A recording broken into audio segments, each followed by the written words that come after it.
रात के कोई 1 बजे का वक्त था जब इसने इशल के कमरे का बल्ब चलता देखा तो दबे पांव उस तरफ आ गया। दरवाजा नॉक किया तो दरवाजा खुद ही खुल गया। वो कमरे में आया। इशल अब स्कूल की दहलीज अबूर करके कॉलेज में जाने वाली थी, लेकिन अब तक बेतरतीबी और लापरवाही इसकी तबीयत में मौजूद थी। वो बच्चों की तरह आड़ी टेढ़ी सो रही थी। इसने मुस्कुराते हुए बल्ब ऑफ किया और फिर अपने बेडरूम में चला गया। मामूल की तरह नींद की गोली खा के बेड के साथ टेक लगा ली। सारे दिन के वाकयात आहिस्ता आहिस्ता इसके जहन की स्क्रीन पर चलने लगे। इसने सर झटका और साइड टेबल से रिसाला उठाकर पढ़ने लगा। अचानक एक शेर पढ़ते हुए इसकी चलती सांसें थम सी गईं। वही जो दरमिया आबाद थी, ख्वाब और हकीकत के। वो दुनिया हो गई जेरो जबर। आहिस्ता आहिस्ता इसकी आंखें नम होकर माजी की खिड़की खोल चुकी थीं। मिशल मिशल मेरे ताया की बेटी थी। ताई की गोद खुदा ने बड़ी देर बाद भरी थी। अपनी उम्र के 4 साल मैंने अपनी माँ के कम ताई की गोद में ज्यादा गुजारे थे। ताई से मोहब्बत फितरी बात थी और ताया का मैं लाडला था। मगर मेरे बाप से तो इन्हें खुदा वास्ते का बैर था। अब्बा मेरे किसी न किसी बहाने ताया को भली बुरी सुनाते रहते थे, पर हमारी माएं इनके बरक्स थीं। इसीलिए मेरे बाप के सीने में भाई के लिए नफरत की आग माँ की इन लोगों से मोहब्बत की वजह से ही ठंडी रहती थी। बेशक मिशेल की पैदाइश ने ताया ताई की वीरान जिंदगी में जान डाल दी। इनकी मुझसे मोहब्बत कम ना हुई, लेकिन मोहब्बत में बंटवारा तो हो चुका था। मैंने स्कूल शुरू कर दिया तो ज्यादा एहसास ना हुआ। जब मैं चौथी क्लास में आया तो मिशेल भी स्कूल जाने लगी। हम दोनों हाथों में हाथ डाले आगे बढ़ते चले गए। मालूम नहीं कब मोहब्बत का पौधा परवान चढ़ गया। मैं कॉलेज पहुंच गया, फिर यूनिवर्सिटी, जबकि मिशेल ने सिर्फ इंटर किया और घर बैठ गई। मेरे बगैर वो अपने अंदर हिम्मत न पैदा कर सकी। इस अरसे में मेरा इकलौतापन बरकरार रहा, जबकि ताई के यहाँ मिशेल के 10 साल बाद इशल भी दुनिया में आ गई थी। अब मिशेल की मसरूफियत में इजाफा हो गया था। ताई और अम्मी के साथ मिलकर हर वक्त कुछ न कुछ करती रहती थी। ताया के घर में 2 बेटियां थी, जबकि मैं अपनी अम्मा अब्बा का एक इकलौता बेटा था, जिसकी वजह से मेरे बाप का सीना हर वक्त तकब्बुर की वजह से फूला रहता था। मेरे अब्बा जी ने एक बहुत बड़े घराने में मेरा रिश्ता मेरी मर्जी पूछे बगैर तय कर दिया। जब उन्होंने मुझे इत्तला दी तो मेरा खून खौल गया। जिंदगी में पहली बार मैंने जबान खोल दी। अब्बा जी, ये मेरी जिंदगी का फैसला है। आपने मेरी मर्जी मालूम करने की भी जरूरत महसूस नहीं की। ये ज्यादती है। ओ पुत्र, तू एਵੇਂ ना बोल, गौर से सुन मेरी बात। ये दुनिया सिर्फ पैसे को सलाम करती है। मैंने जहां तेरी बात पक्की की है वो करोड़पति लोग हैं। तेरी जिंदगी बन जाएगी, मौज करेगा तू पूरी जिंदगी। वो बड़े आराम से कह रहे थे। नहीं अब्बा, मैंने जिंदगी लालच की सीढ़ी चढ़कर शुरू नहीं करनी। आप अगर मुझे खुश देखना चाहते हैं तो फौरन जो बात आपने तय की है इसे खत्म कर दें। क्या मैंने तुझे इस दिन के लिए तालीम दिलवाई थी कि तू मेरा मान मेरी पग जमीन पर रोंदे? तुझे बाप की कोई परवाह नहीं है। बाप की परवाह है, इसीलिए तो कह रहा हूं। ये ना हो कि कल काजी के सामने मैं ना कर दूं तो जो तमाशा उस वक्त बनेगा, बेहतर है चार दीवारी के अंदर ही मामला रफा दफा हो जाए। मुझे शदीद गुस्सा आ रहा था कि मेरे बाप ने घर के अंदर अपने भाई की औलाद की तरफ क्यों नहीं देखा। क्यों इतनी ऊंची उड़ान उड़ना चाहिए थी, जबकि अल्लाह का दिया सब कुछ हमारे पास था। मेरे बाप के पास कुछ कमी नहीं थी। कमी थी तो अपने भाई के लिए मोहब्बत की, और ये नफरत ही तो थी जिसने अपने भाई की तरफ बेटे के लिए नजर करम ना किया था। इसकी बेटी नजर ना आई थी, और इसी सोच ने मेरे बाप के आगे बात करने पर मुझे उकसाया था। अच्छा तो फिर बता, तेरी कहाँ मर्जी है? आपको घर के अंदर कोई नहीं दिखाई देता? क्या बाहर जाकर बहू ढूंढने की जरूरत है आपको? जाने किस तरह दिल की बात जबान पर आ गई थी। अच्छा तो ये बात है। ठीक है, फिर जैसे तेरी मर्जी। वो जिस अंदाज में कहकर गए थे, मैं वाकई इनका लहजा समझ नहीं पाया था। मेरी मिशल से निस्बत तय पा गई थी। हम दोनों चुपके चुपके ख्वाब बुनने लगे थे। ख्वाबों की उम्र ही कितनी होती है, आंख खुली और खत्म। मिशल अक्सर मेरे मुस्तकबिल के मंसूबे सुनकर कहती थी, पागल, पगली, ख्वाब देखते हैं तो ताबीर मिलती है ना। हमारे ख्वाब इंशाल्लाह ताबीर पाएंगे। पता नहीं सैफ, मुझे मुस्तकबिल का सोच सोचकर क्यों डर लगता है। चाचा की तो अब्बा से कभी नहीं बनी, फिर मेरा रिश्ता किस तरह तेरे साथ तय कर दिया। पगली, तुम क्यों सोच सोचकर अपनी जान हलकान करती हो? हमारा मुस्तकबिल रोशन ही है। सैफ भाई, आपा अभी तक नहीं आई। बाहर वो स्टॉक वाले स्टोर से धागे की नलकियां लेने गई थीं। दफ्तर से आकर शर्ट के बटन खोलते मेरे हाथ वहीं रुक गए। जब मेरी 7 साल ताया की बेटी ईशल ने मुझे ये खबर सुनाई, ताई अम्मा, आपने मुझे फोन क्यों नहीं किया? कितनी देर हो गई है? सैफ बेटा, 2 घंटे हो गए हैं। मैं समझी पड़ोस में अपनी दोस्त के घर गई होगी, लेकिन जब ईशल को भेजकर पता कराया तो वो वहां नहीं थी। मैं तो पूरा मोहल्ला छाना ही हूँ, मैं क्या करूं? मेरी बच्ची को कौन ले गया? कहाँ चली गई मेरी बच्ची? ताई तो धाड़े मार मार कर रोने लगी। मैंने हर मुमकिन कोशिश की, हर जगह तलाश किया, लेकिन मिशेल कहीं नहीं मिली। पुलिस ने भी हर जगह ढूंढा था, मगर मिशेल को तो गोया जमीन खा गई थी। वो अगवा हो गई थी और फिर वो कभी नहीं मिली। मेरी जिंदगी में तो ऐसा खला पैदा हो गया जो शायद कभी ना भर सकता था। ताया अब्बू को जब मिशेल के मुतालिक पता चला कि वो अगवा हो चुकी है, तो मिशेल की जुदाई का सदमा सह ना पाए, हार्ट अटैक ने इन्हें बहुत दूर पहुंचा दिया। ताई अम्मा की आंख के आंसू इनकी रोशनी भी अपने साथ बहा ले गए। इशल को मैंने संभाला। मेरी माँ भी मिशेल से बहुत मोहब्बत करती थी। 3 माह गुजर चुके थे। मुझे मेरी अम्मी ने कमरे में बुलाया और कहने लगी, सैफ बेटा, मेरी जान, जानता है ये जेवर मैंने सिर्फ मिशेल के लिए बनवाए थे। इस जेवर में इसका लिम्स है, तू ये संभाल ले। मैं अब ये बोझ नहीं संभाल सकती। खुदा करे मेरी बच्ची जहां हो अच्छी हो, मगर मेरे बच्चे, मुझे नहीं लगता मैं तेरी दुल्हन की शक्ल देख पाऊंगी। ले संभाल मेरी मिशल, मेरी बहू की अमानत। मेरे गले लगकर अम्मा बहुत रोईं और सुबह इनकी जिंदगी की सारी रोशनियां गुल हो गईं। अम्मा जी की 10वीं के बाद मैं अब्बा के पास आया। अब्बा जी, क्या आपको दुख नहीं हुआ? दिन दिहाड़े आपकी होने वाली बहू अगवा हो गई। आपका भाई, आपकी बीवी आपको छोड़कर चले गए। आपकी भाभी बेटी की जुदाई में रो रो कर अंधी हो गई। आपने किसी से भी इनके दुख में 2 लफ्ज हमदर्दी के नहीं कहे। आखिर किस मट्टी के बने हैं आप? वो आराम से प्लेट भरकर काजू खाते रहे। अब्बा, मैं आपसे कुछ कह रहा हूँ। ओ पुत्र, ले काजू खा। जो जहां गया इसकी जगह वहां थी। खा पी और जी। मैं इनकी बात सुनकर पागल सा हो गया। जाने मेरे सर में क्या समाई, हाथों में मैं कुरान मजीद उठा लाया। अब्बा जी, मुझे शक है आप पर। मिशर के अगवा में कहीं ना कहीं आपका हाथ जरूर है। मेरा दिल कहता है आप हार मानने वालों में से नहीं हैं। अब्बा जी, कुरान पर हाथ रखें और मेरे दिल से शक का बीज निकाल दें। ओए बात सुन, मैं तेरा बाप हूं, कोई ऐरा गैरा नहीं। रही बात कुरान की, तो मैं कुरान पर हाथ क्यों रखूं? अच्छी जिद है। वो आंखें लाल किए मुझे घूरने लगे। मैंने कुरान को अब्बा के बहुत करीब कर दिया। आप अल्लाह की किताब पर हाथ रखने से हिचकिचा क्यों रहे हैं? मैंने दोबारा कहा, रखें हाथ। उन्होंने बढ़कर कुरान पर हाथ रख दिया। मैं हर मामले से पाक हूं। जो तुम सोच रहे हो वो गलत है। शक है बस तुम्हारा। इनकी आवाज जैसे किसी खाई से आती हुई मालूम हो रही थी। आंखों में वीरानी बढ़ने लगी। मैं कुरान को वहां से लेकर मिशेल की यादों को लिए घर से बाहर निकल गया। कोई 12 बजे के वक्त में घर की तरफ आया तो देखा मोहल्ले में लोग चाय मंगोइयां कर रहे थे। मैं फिक्रमंद होकर गली में खड़े एक शख्स के पास पहुंचा।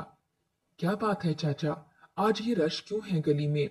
वो मुझे देखकर गले से लगाने लगे और बोले, सब्र करो बेटा, खुदा ने तुम्हें इम्तिहानों के लिए चुन लिया है। हौसला रख कर सुनो। कोई 7 सवा 7 बजे की बात है।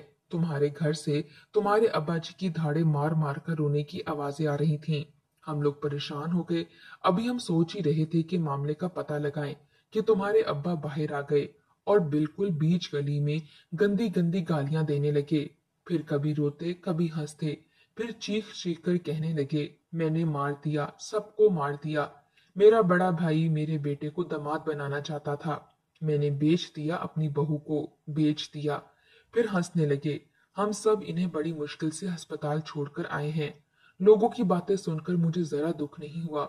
मैंने बेसाख्ता खुदा की हजूर हाथ उठा दिए। बेशक मेरा मौला, तेरा इंसाफ अजीम है। मेरे बाप ने कुरान पर झूठा हाथ रखकर बयान दिया था। कुरान की मार पड़ गई थी मेरे बाप को। घर बार बेचकर ताई और इशल को लेकर एक नए इलाके में मौजूद घर खरीद कर सेटल हो गया। आखिरी बार अपने बाप से मिलने गया था। पागल खाने के सारे पागल सलाखों के पीछे मुझे देखकर हंसने लगे। मेरा बाप सबको कहानी सुना रहा था। मार दिया, मैंने सबको मार दिया। ये लफ्ज कहते हुए फखर से ठाटे लगाकर हंसने लगा। मेरा बाप, इन्हें तो अपने किए की सजा मिल गई थी। मैं शिकस्ता कदमों वापस आ गया और फिर कभी उस तरफ का रुख न किया। अचानक मुझे नींद आ गई और यादों के कवाड़ बंद गए। आज सुबह देर से उठा था, बहुत देर तक सोता रहा था। भाईजान, 1 घंटे से उठा रही हूँ। 6 बजे उठने वाले आज 8 बजे तक सो रहे हैं। वो छोटी सी गुड़िया माँ बनकर खड़ी थी मेरे सर पर। अच्छा मेरी माँ, तू जा, मैं आता हूँ। जल्दी से तैयार होकर डाइनिंग टेबल तक पहुंचा और कुर्सी संभालकर नाश्ता करने लगा। ताई भी पास ही थी। भाईजान, रात को मैंने ख्वाब में देखा था कि हम सब एक मजार पर हाजिरी दे रहे हैं। इसने ख्वाब सुनाया तो अचानक मिशेल की बात मेरे जहन में आ गई। ख्वाब की क्या हकीकत है सैफ? आंख खुली और ख्वाब अपनी मौत आप ही मर गया। मैं जल्दी से उठने लगा तो ताई अम्मा बोली, बेटा, बड़े दिन हो गए हैं। हजरत अब्दुल्ला शाह गाजी के मजार पर किसी दिन ले चल मुझे। ताई को इशल का ख्वाब सुनकर मजार पर हाजिरी याद आ गई थी। अच्छा चलेंगे इस एतवार, मैं कहकर ऑफिस के लिए निकल गया। जब मजार पहुंचे तो इन्हें किसी बुजुर्ग खातून ने जिया शाह जिलानी रहमतुल्लाह अलैहि का मजार का बताया कि एक ऐसा मजार है, वहां हाजिरी देने वाले के दिल की हर मुराद पूरी होती है। अब मजार से वापसी पर ताई को सखर जाना था। मैं ताई की कोई बात टाल ना सकता था, वही मेरी सब कुछ थी। सखर जाने के लिए कम से कम एक साथ 3 छुट्टियां तो लाजमी ही थीं। मैंने ईश्वर को बोला कि ताई माँ को समझाओ, थोड़ा फुर्सत मिले तो चलेंगे, मगर ताई माँ कहाँ सुनने वाली थी। यूं मैंने सब परेशानियों को एक तरफ रखकर 3 दिन की छुट्टी ले ली। जुमेरात की सुबह हम सखर के लिए रवाना हो गए। ताई की खुशी देखने वाली थी। शाम होने तक हम सखर पहुंच गए। 9 बजे तक हम बड़ी मुश्किल से भक्खर चौक से सफर करके जिया शाह जिलानी रहमतुल्लाह अलैहि की मजार पर पहुंच गए। रात में वो मिजार जिसके हर हर कोने पर चांदी का काम था, यूं चमक रहा था कि गोया जमीन पर चांद उतर आया हो। वजू वगैरह करके नजर न्याज से फारिग होकर हमने मिजार के अहाते में ही पड़ाव डाल लिया। ताई तो मिजार की जाली थामकर सर टिकाए दुआ में मशगूल हो गईं। इशल सूरत यासीन पढ़ रही थी। मैंने भी तस्बीह निकालकर पढ़ना शुरू कर दी। अचानक मेरे बराबर में एक बुजुर्ग आकर बैठ गए। सिंधी टोपी पहने और अजरक कंधों पर ओढ़े, वो घुटनों में मुंह दिए बैठे थे। मैंने इनसे किसी होटल का पूछा तो कहने लगे, बाबा सई, यहाँ होटल तो नहीं होता। वो देखो और उठकर जाओ अंदर, जितना खाना है खाओ, लंगर है शाह बाबा रहमतुल्लाह अलैहि का, जो मांगो वो पाओगे। वो कहकर मुझे साथ ही लंगर खाने में ले गए। सीर होकर मैंने खाना खाया। बाबा साहब, मेरी ताई बड़ी मुराद लेकर आई हैं, बस अल्लाह पाक इनकी दुआओं की लाज रख ले और इनकी आंखें वापस आ जाएं। बाबा के पूछने पर मैंने आने का मकसद बयान कर दिया। बाबा साईं, हमने तो तुमको बोला ना, जो मांगो वो पाओ।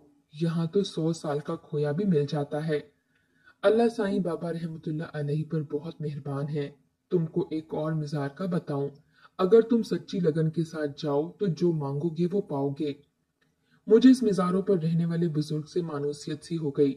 आप बता दें, इंशाल्लाह हो सका तो जरूर जाएंगे। साईं, मैंने भी कल बाकिर शाह रहमतुल्लाह अलैहि के गांव जाना है, तुमको अपने साथ ही ले चलूंगा। कराची से आए हो साईं, इतनी दूर से तो खुदा की शान भी देखते जाओ, जंगल में मंगल भी देखना। बाबा जी, आप जरा इधर ठहरे, मैं घर वालों को देखाऊं। ताई और इशल से खाने वगैरह का पूछने चल दिया। इशल ने कुछ खाया पिया भी नहीं। ताई को भी भूख लगी होगी। भाईजान, इतनी टेस्टी बिरयानी मैंने सोचा भी नहीं था कि यहाँ हो सकती है। 2 मर्तबा लंगर खा चुकी हूँ और अम्मी ने भी खाना खा लिया है। बच्चों की तरह मजेदार लंगर की तारीफ कर रही थी। मिजार के नूरी अहाते में किस तरह रात गुजरी पता भी नहीं चला। सुबह सवेरे हमारा सफर शुरू हो गया। गाड़ी 2 घंटे के बाद कहीं जाकर बागरजी गांव पहुंची थी।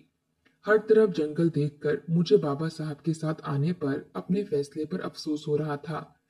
चलते हम काफी दूर निकल गए थे, लेकिन मिजार का नामो निशान न था। और फिर अचानक एक बैलगाड़ी नजर आई तो बाबा साहब ने इशारा करके एक सिंधी में इससे बात की और हम सब इस बैलगाड़ी पर सवार हो गए।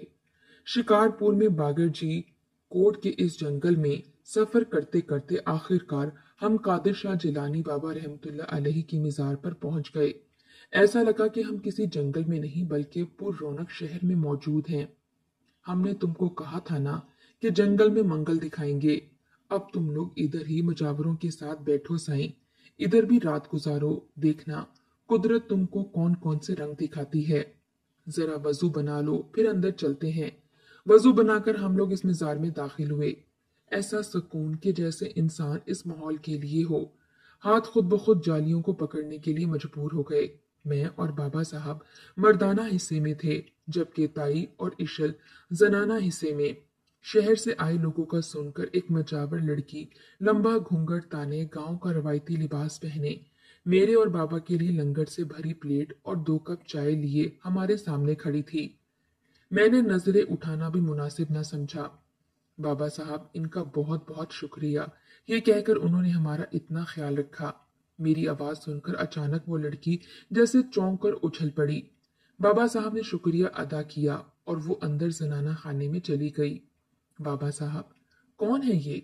क्यों इतना ख्याल किया हमारा इसने? मैंने हैरत से पूछा। साईं, ये दुखियाड़ी बड़ी नेक, परहेजगार और पर्दादार है। दिन के वक्त तो इधर नजर भी नहीं आती, अपनी खोली में बड़ी इबादत करती रहती है। रात को मिजार की जाली थामे बैठी रहती है। जब शहर से किसी के आने का सुनती है तो खास तौर पर अपने हाथ से चाय बनाकर लाती है, लंगर लाती है। कोई नहीं जानता ये कौन है, कहाँ से आई है। कोई 10 साल से इधर पड़ी है। बाबा साहब कहकर खामोश हो गए थे, लेकिन मेरे अंदर एक उम्मीद ने सर उठाना शुरू किया। लेकिन मैंने झटक दिया अपना ख्याल, भला इस जंगल वीराने में ऐसा कैसे हो सकता है। रात का जाने कौन सा पहर था, मुझे ऐसे लगा कि शायद कोई मुझे देख रहा है।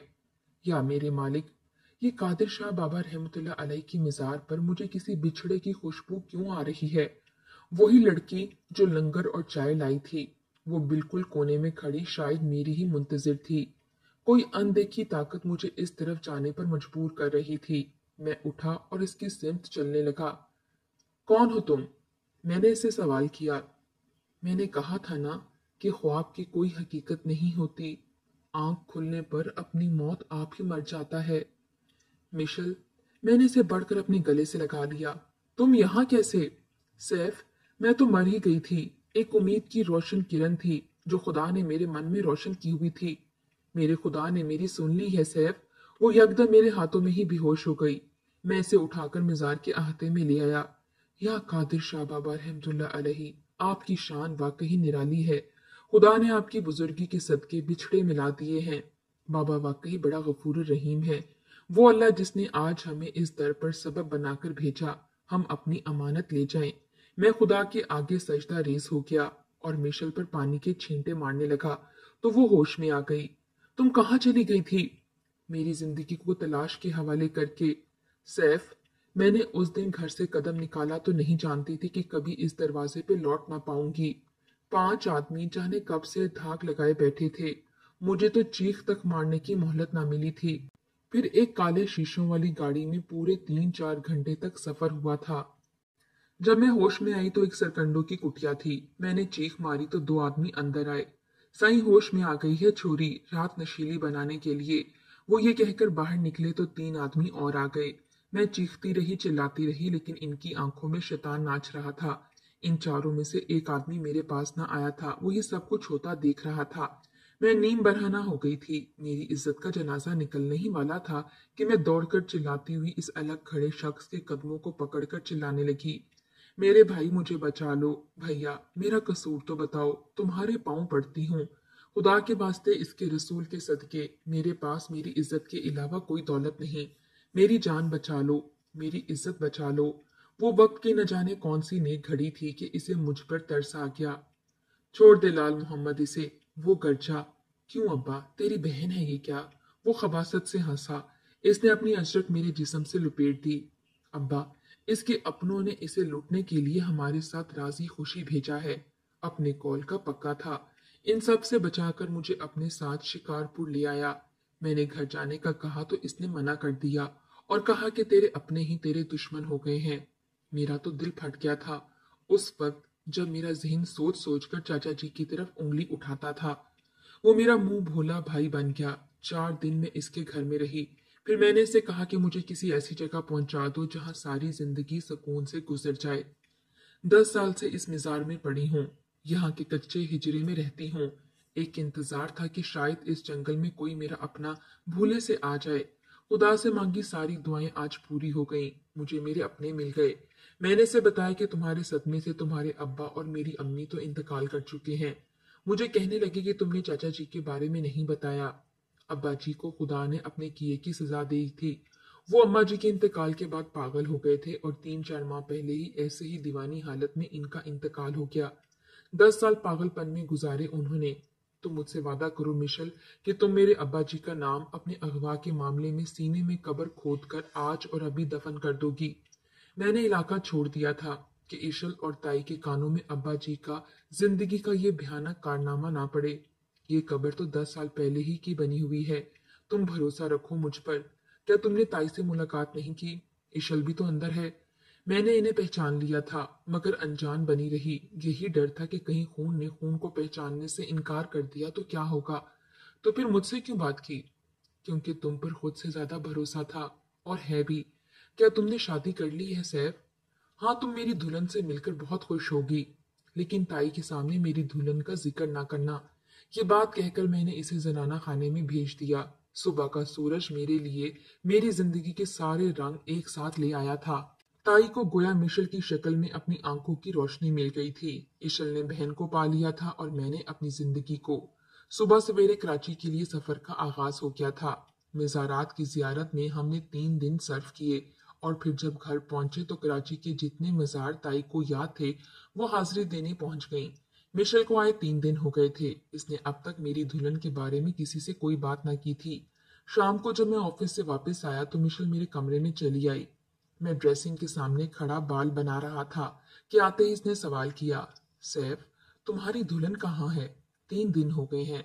मैंने अब तक अम्मी जान से भी कुछ नहीं पूछा। ले आओ इसे ससुराल से। अब इसे जो समझ आ रही थी वो बोल रही थी। अभी ले आता हूँ। वो देखो, ड्रेसिंग के बड़े से शीशे के सामने वो खड़ी थी।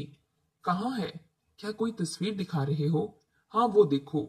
अपने बिल्कुल सामने वो आईने में अपना अक्स देखकर हड़बड़ा गई और कुछ समझते हुए धीरे से मुस्कुराई। तुम हो ना मेरी दुल्हन। तुम्हारी यादों में जीता रहा हूँ। कोई भी इस दिल में नहीं समाया तुम्हारे बगैर। तुम ही मेरा इनाम हो।